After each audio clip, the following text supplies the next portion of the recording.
Greetings and salutations, Posh Life partners. This is Patricia, and welcome back to my channel and another episode of Patricia's Posh Life. So, today I've entitled this episode Me versus Z. What in the world does that mean? You're probably asking. So, I wanted to give you a little bit of background on two experiences that happened to me very recently with two different examples of Gen Z. And I know a lot of people talk about Gen Z, millennials, Gen X, and lump them all into one category. But in one of my experiences, I really found out why people say things like Gen Z, it's all about me kind of thing, right? And so I just wanted to give a perspective today on how that behavior affects your posh life. I promise you, I'll tie all of this together. So, the first example, I'm going to use my Tri Delta sorority experience. And instead of doing a positive, negative, positive, I'm going to shorten the video and just do a negative but end on a positive. So, recently I had a Gen Zer come to my home for tea. And as you may already know, from some of my other videos, my husband and I like to host high tea and bring people into our home, welcome them, find out more about them and their family and what they want to do with their life and see how we can help them, and etc., etc. It's a great way to meet people and establish some meaningful connections with people you're not intimately familiar with. So we did this for this particular person, and usually most people, when invited to someone's home, will ask things like, "Hey, what?" Especially women. "Hey, what should I wear? Do you need me to bring anything? Is there anything I can help you with?" Or just questions, just showing that you're engaged in the situation and you're looking forward to the event. So I got none of that interaction. Okay. And then this Gen Zer showed up very inappropriately dressed, had not really asked questions about that. And this was somewhat of a big deal. It was an introduction that is going to have probably some significant impact on my family. And this person made no effort to reach out or contact either through the person that brought them, none of that. So I will say, in this person's defense, that my generation, um, I look at things sometimes very mistakenly through the perspective of, well, they should know better, right?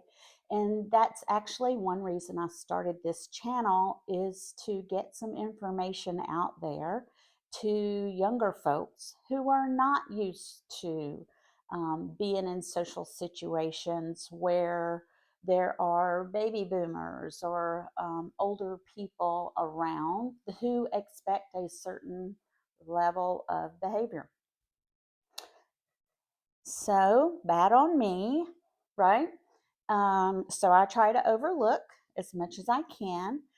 Normally, most people, when they enter someone's home, they look you in the eye, they greet you, they talk to you, they make a comment about, "Oh, your home is lovely," or "I love your sofa," or "Thank you so much for inviting me. I've been looking forward to this."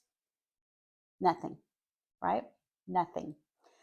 And so there were three people standing, still somewhat kind of breaking the ice and getting comfortable with each other. And I look over, and this particular person has already seated themselves and was already literally with their hands grabbing food.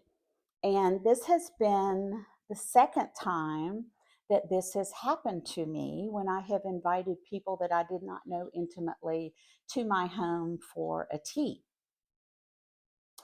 And I was completely shocked. The first time it happened, I was shocked as well. And now the second time this has happened, and I'm like, okay, one was a Gen Zer, I believe the other one was a Gen Xer, I think.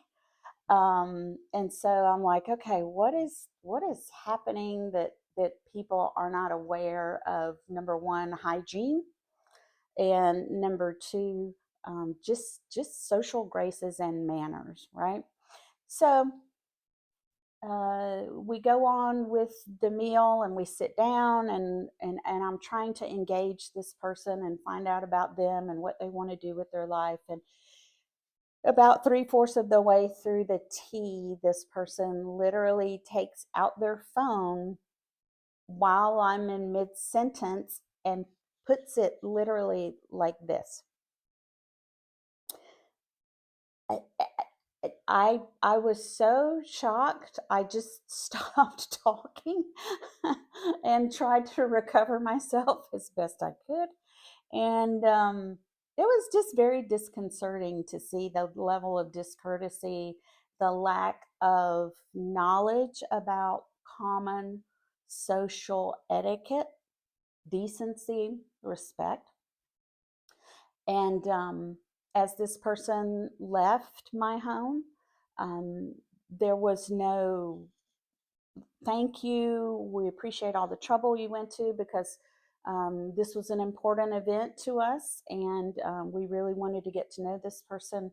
And we had gone to a lot of trouble with special dietary requirements and china, silver, cleaning the house, flowers, um, flowers given to this person upon them leaving.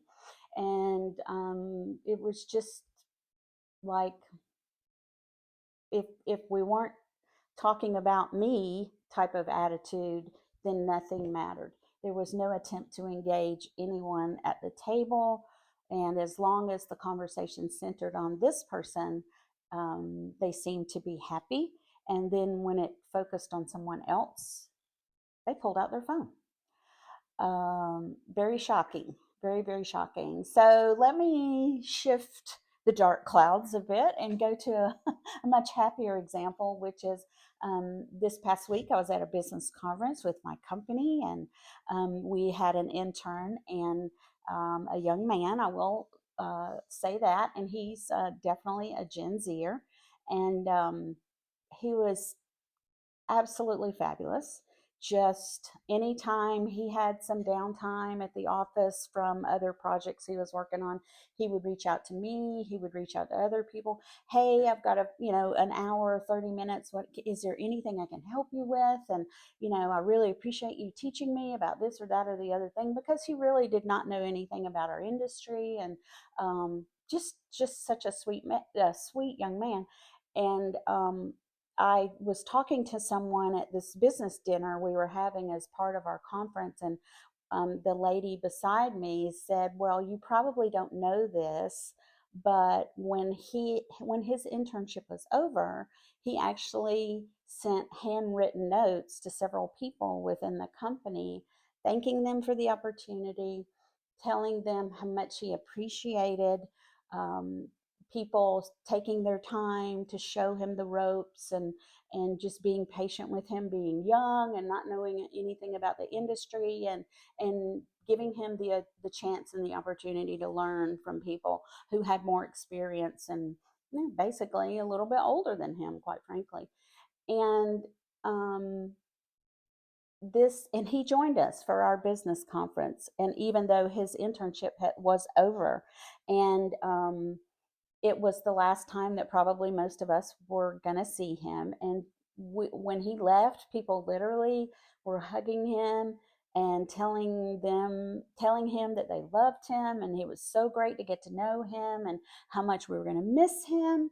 And it was just such a wonderful, great experience. And now I count him as one of those really wonderful relationships that I didn't expect to come into my life that really kind of gave me hope about Gen Z.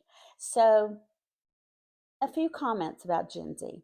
So, the first thing is, it really showed me how differently the same generation could be parented because behavior is learned, right? As my husband says all the time. And this particular young man learned how to communicate. He learned how to create meaningful relationships. He learned how to be respectful. He learned how to be appreciative. And you have to give credit for that to his parents.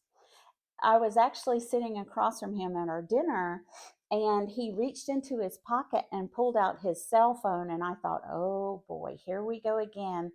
And I said something like, jokingly, hey, don't you know we don't have cell phones at family time? And I started to laugh, and he turned his cell phone up, face down on the table, and he said, oh, no, no, no, no, no, you don't understand. And he was mortified. And he said, I'm just so in the habit of doing this. And I was like, what is he talking about? And he said, in my home, my father, when we come to the dinner table or eat together, everyone takes their phones out and they put them in the center of the table, face down, so that they are not tempted to be on their phone or ignore other people at the table. And this is their family rule. And I was like, no wonder I love this kid so much, right? And he said, it's just my habit. When I sit down to eat, I pull my phone out and put it face down on the table. And I was like, oh my gosh, what great parents.